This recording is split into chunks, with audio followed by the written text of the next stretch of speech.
2017年，一部由真实事件改编的电影，一经上映就迅速火爆全网，无数影迷把它封为国产犯罪系列片的天花板，甚至有人说这是看过最黑暗的电影。男主全程没有一句台词，全片没有出现一具尸体，却看得人细思极恐、毛骨悚然，久久无法自拔。故事要从2004年说起，当时全国矿业迎来井喷式增长，而被矿山围绕的古风村更是首当其冲被人相中，所有人都指望拆迁款盖新房子，可偏偏张宝明说什么都不签字。你就签了吧，他一个人不签，我们就都得等着啊。是啊，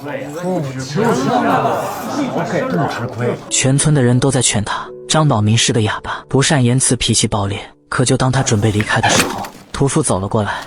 酒你也喝了，肉也吃了，今天这事要是没个结果，你走不了。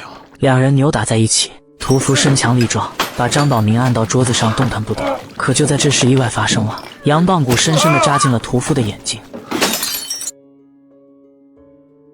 为了赔偿医药费，张宝明只能到外地打工，但这次的教训并没有让他长记性，仍时不时地和人发生冲突。突然家里传来了一个噩耗：哎，宝明，别打了，回家打电话，说磊子丢了，你儿子丢了。张宝明不敢耽搁，背着行李就坐上了返乡的大巴。他第一个怀疑的就是和自己有仇的屠夫。他刚走进饭店，后厨就传来男孩的哭闹声。张宝明不管不顾地冲进里屋，一把摘下了男孩的面具，结果却发现是屠夫的傻儿子。见张宝明回来，妻子终于有了主心骨。人家说哪儿都没有，哪儿都没找着人，就在那个后山坳里看见羊群，哪儿都没找着。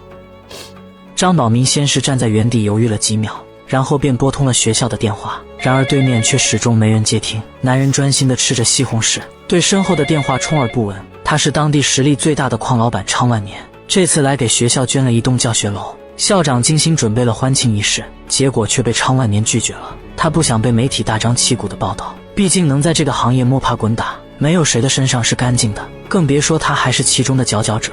前段时间就有人举报他非法采矿，经过舆论的发酵，事情很快就引起了相关部门的重视，而捐款就是为了挽回一下形象。拍完照后，昌万年马不停蹄地离开了学校，他已经猜到是谁举报了自己。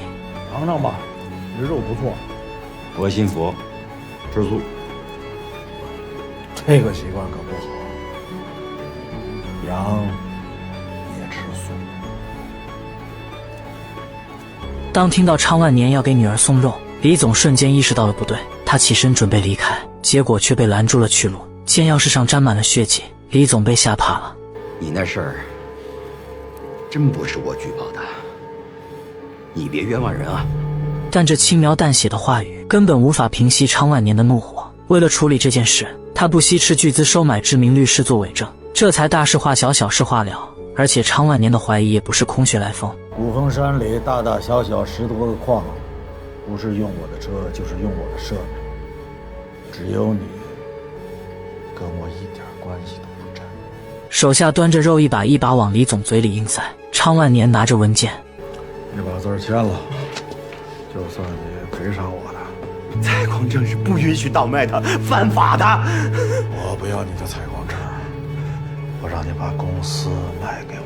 这才是昌万年的真实目的，不给对手任何反抗的机会。等手下离开后，昌万年想放松一下，怎料箭搭在弦上却心烦意乱的射不出去。昌万年只好作罢。可就在整理背包的时候，他却发现少了一枚箭头。昌万年不由得慌了。另一边，张宝明跟着栓子来到了儿子失踪前放羊的地方，可山坳里只有羊群聚在溪流边上，喝着开矿后严重污染的河水，而上面漂浮着的死鸟，仿佛在诉说着当时的画面。张宝明顺着溪流爬上了山顶，这里是丁阳视线最好的地方。果然在基座上发现了一堆石头，张宝明一眼就看出这是儿子最喜欢垒的石塔。他当即到周边的矿上去找儿子，然而矿工们看完照片后纷纷摇头。矿头看他可怜，便留他吃了顿饭。可张宝明却没有想到，因为这顿饭，自己竟被卷到了更大的纷争之中。前面这几个，给我狠狠的打！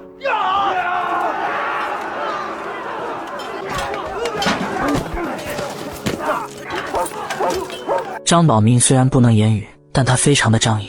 既然吃了人家的饭，又岂能袖手旁观？他赤手空拳慢慢走向人群。张宝明混迹黑煤窑多年，凭借的就是一股狠劲，3、5个人根本不是其对手。战场局势瞬间扭转，可没想到一时失手，打碎了老板悍马车的挡风玻璃。长哥，你听我说，车窗上干碎了，前挡风，一个后车，还挺满。你们别打了，那不是我们撞上的，他是来找孩子的。男人径直走向人群，看着照片上的孩子，他瞬间有了主意。这孩子我见过。眼看张宝明就要跟男人离开，矿头很是着急。后生，不能听他们的，他在骗你的。可张宝明不想放弃这来之不易的消息。穿过长长的走廊，张宝明终于见到了明镇当地的矿老板。可让他没想到的是，昌万年居然没有丝毫的架子。张宝明把儿子的照片拿了出来。哪天丢的？或许是同为父亲，昌万年对这件事非常的上心。你让矿上的人都留意着点。好。这时张宝明突然发现门后的漆黑中有一双眼睛在盯着他，可就当他仔细端详的时候，门却被男人关住了。昌万年不知道是欣赏他的身手还是心虚，不但免去了挡风玻璃的赔偿，还让张宝明找到儿子后来他的矿上上班，但手下却不想就这样放过张宝明，刚下车库就用麻袋套住了他。不会说话挺能耐，破玻璃不用你赔了，这顿打你少不了吧？下回见了爷爷躲着走，听见没有？此时的男人却不知道，这次的自作聪明不仅险些坏了老板的大事，还让自己也丢掉了半条命。不久后，遍体鳞伤的张宝明回到家中，刚好碰到了栓子。当得知儿子失踪那天，后山停着一辆陌生汽车，张宝明激动地冲进屋里，从挂历上翻出了悍马的照片。可栓子却说不是这样，是一辆银灰色的轿车。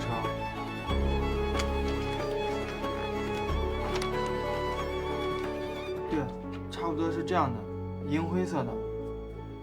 晚上妻子再也撑不住了，他把这一切都怪到了张宝明的头上。听着妻子的抱怨，张宝明深陷愧疚之中无法自拔。如果自己不得罪人，儿子或许就不会失踪。第二天，张宝明到镇上打印寻人启事，可就在他张贴的时候，屠夫的儿子却走到了面前，摘下奥特曼的面具递给了他。但张宝明先入为主，并没有把傻孩子当回事，骑着摩托就向集市赶去。可没想到竟遇到了打他的男人，仇人见面分外眼红，张宝明瞬间就忘记了昨晚的愧疚，骑上摩托就追了上去。等男人把车停下来后，张宝明抄起扳手就冲了上去，没几下就把男人砸得瘫倒在地上哀嚎。然而就当他准备离开的时候，却在车上发现了一个会动的麻袋。张宝明激动得顾不上再隐瞒身份，冲上车就试探麻袋里的东西。他想解开绳子看看里面是不是儿子。就在这时，男人的同伙赶来了，情急之下，张宝明扛起麻袋就跑，男人一伙在后面紧追不舍。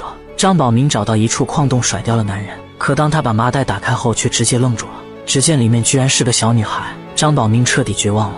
可一看女孩似乎和儿子的年龄相仿，他不能见死不救，于是便给女孩的家长发了一条短信，但山洞里根本没有信号。张宝明只好来到外面，怎料却不小心暴露了自己，他只能边跑边接电话。可他却没有想到，女孩的父亲正是昌万年收买的律师徐少杰。如今他们做伪证的事已经败露，眼看公司就要被停产整顿，可偏偏徐少杰却死活不接电话。于是昌万年一气之下绑了他的女儿。张宝明好不容易回到村里，村长却无视献殷勤。人，这是去哪儿了？我找你呢。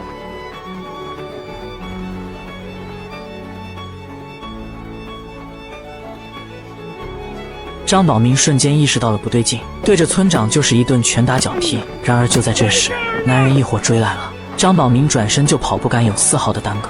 可就一眨眼的功夫，张宝明居然消失得无影无踪。哎，有没有看见一个男的跑过来？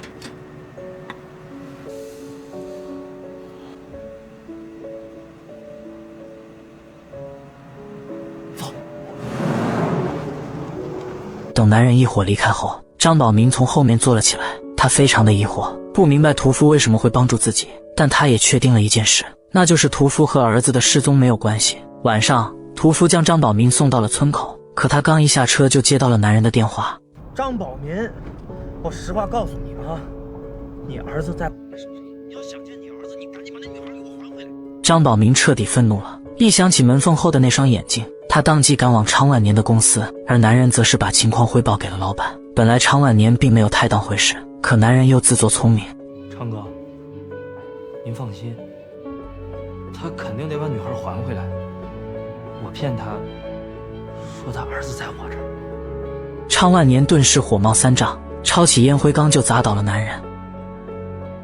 与此同时，收到短信的徐少杰正在赶往古风村，而他驾驶的车正是银灰色。你找谁啊？这哥们是不是有病啊？来，张宝明像野兽一样，凭借着一股狠劲，硬生生地冲到了办公室。可还没来得及走进密室，昌万年回来了，抄起桌上的金字塔摆件。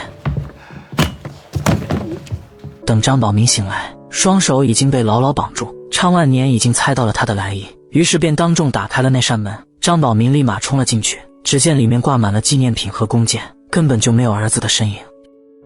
另一边，徐少杰阴差阳错地进了饭店。就在他充电的时候，屠夫的儿子走了过来，对着他比划了一个张弓搭箭的动作。可让人意外的是，徐少杰居然被吓得落荒而逃。没想到刚一出门，却误打误撞地看到了寻人启事。他当即拨通了张宝明的电话。张宝明吗？你能听见吗？我女儿在哪儿？发短信告诉我好吗？喂。挂断电话后，昌万年想到了个一石二鸟的计划，于是便用短信约徐少杰到后山见面。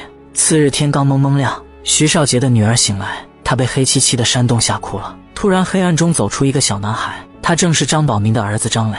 他带着女孩跑出山洞，站在山脊上，可他们看到的却和张宝明看到的荒凉截然相反。与此同时，昌万年带着张宝明出发了，可此时的他却没有想到，把张宝明关进后备箱将会是他这辈子做的最错误的决定。到达目的地后，张宝明突然抱起踹翻了昌万年，接着又狠狠地补了2脚，然后才逃进了山里。途中刚好遇到了徐少杰，可就当两人准备去山洞的时候，昌万年追了过来。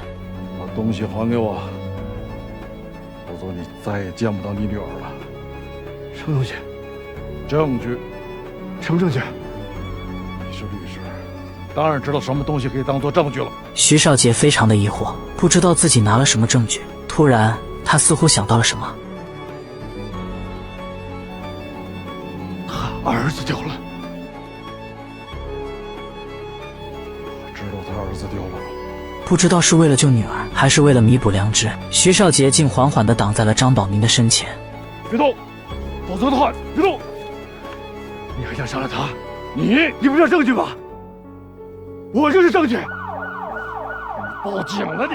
趁昌万年慌乱之际，张宝明抄起木棍砸了出去，而昌万年的弓箭也脱手而出。看着胳膊上的伤口，张宝明的倔劲瞬间上来了，朝着昌万年就冲了过去。可徐少杰却躲在一旁不敢上前，眼看张宝明就要被勒死，危急关头，张宝明掏出车上找到的箭头，狠狠地刺进了昌万年的大腿，局势瞬间扭转。别打了！我女儿在哪？昌万年忍着疼痛拔下了箭头，可当看到箭头的样式后，他并没有再追两人，而是神色慌张地把箭头埋了起来。与此同时，张宝明带着徐少杰来到了山洞，可让人感到奇怪的是，徐少杰的脸上并没有救女儿的喜悦，反而是满脸的恐慌，不敢靠前，仿佛里面有什么可怕的东西。徐少杰站在洞口犹豫了许久，终于鼓起勇气冲了进去。等他把女儿抱出来后，昌万年也追了上来，可当看到下面的山洞后，昌万年也停下了脚步。不久后，昌万年和徐少杰双双被捕，两人对非法采矿和做伪证的事供认不讳。可说着说着，徐少杰突然神情一怔，他永远忘不掉当时的画面。那天两人相约到古风村结算酬劳，可等他拿到50万后，昌万年却一时兴起想要射养。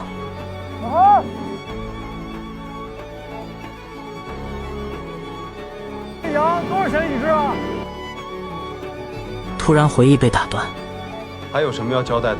昌万年和徐少杰谁也没有提之后的事情。没了。张宝明还在四处张贴寻人启事，妻子悲痛的哭喊响彻山野。不久后，那座山也被昌万年安排人炸了。这一刻，真相被永远的埋在了废墟之下。但法网恢恢，疏而不漏，他们的罪行最终被屠夫的儿子用一幅画告诉了世人，而导演则是用2行话告诉了我们：无声的爆裂最为可怕。